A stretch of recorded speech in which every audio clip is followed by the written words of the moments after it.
Karma to Christ ministries आपका स्वागत करती है। आइए हम परमेश्वर के वचन पर चर्चा करें। आज का वार्तालाप का शीर्षक जैसा काम करोगे वैसा ही फल मिलेगा। आज के बाइबल छंद है गलातियों अध्याय 6 श्लोक 7 और 8। धोखा न खाओ, परमेश्वर का उपहास न करो। मनुष्य जो कुछ बोता है वही काटता है।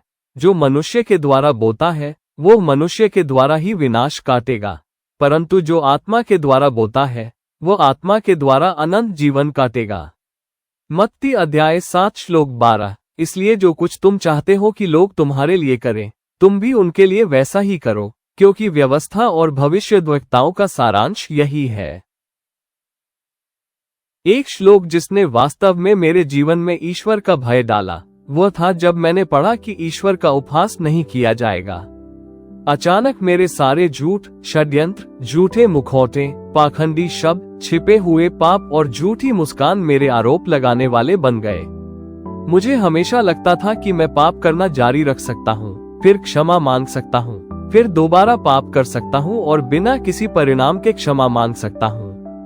मैंने अपने पापों और दुनिया द्वारा दिए जाने वाले सुखों का आनंद लेने की भी योजना बनाई और फिर मरने या बूढ़े होने से पहले पश्चाताप करके ईश्वर की दया मांगी।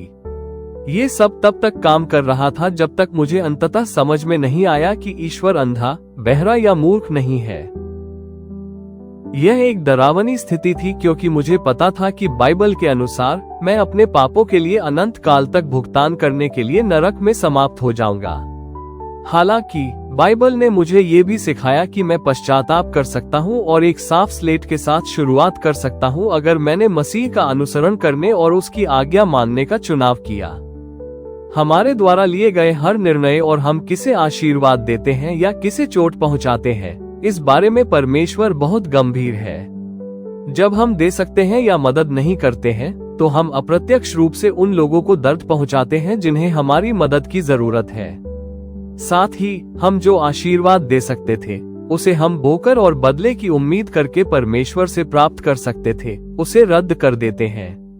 यदि आप प्राप्त करना चाहते हैं तो यीशु पहले दूसरों को देने के बारे में बहुत स्पष्ट थे। इसलिए दूसरों को चोट पहुंचाने से बचने के बजाय चोट न पहुंचाने के लिए, आशीर्वाद पाने के लिए दूसरों को आशीर्वाद देना शुरू करें। इस बात की चिंता न करें कि वे इसकी सराहना करते हैं या नहीं, वे आपको आशीर्वाद देंगे या नहीं। परमेश्वर ही वह है जो आपके देने के अनुसार आपको सभी चीजों का प्रतिफल देगा। परमेश्वर आपको सही समय पर सही मात्रा में प्रतिफल देगा। यदि आप लोगों से प्रतिफल की उम्मीद करते हुए प्रतीक्षा करते हैं तो आप उनसे अपना प्रतिफल या आशीर्वाद पाने के लिए उनके साथ छेड़छाड़ करने या नकली बनने के जोखिम में हैं, न कि परमेश्वर से। बस देते रहें और देते रहें, ये जानते हुए कि परमेश्वर आपके आशीर्वाद का स्रोत है।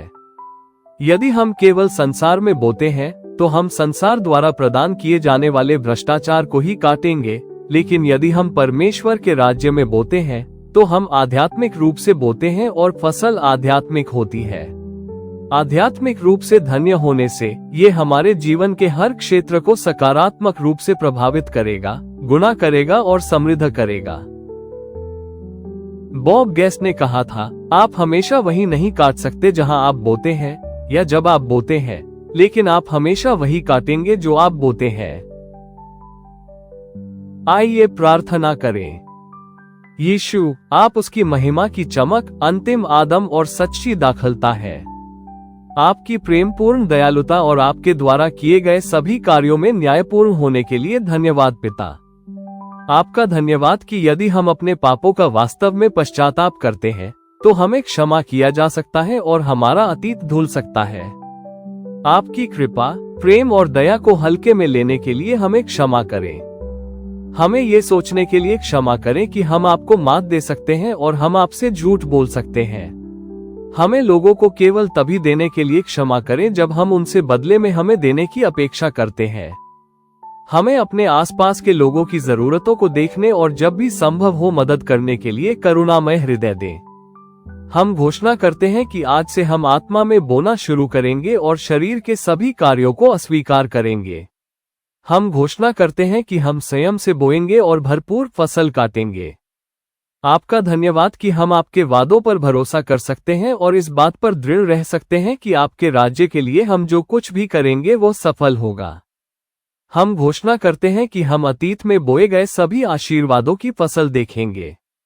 हम यीशु के शक्तिशाली नाम में मांगते हैं, आमीन।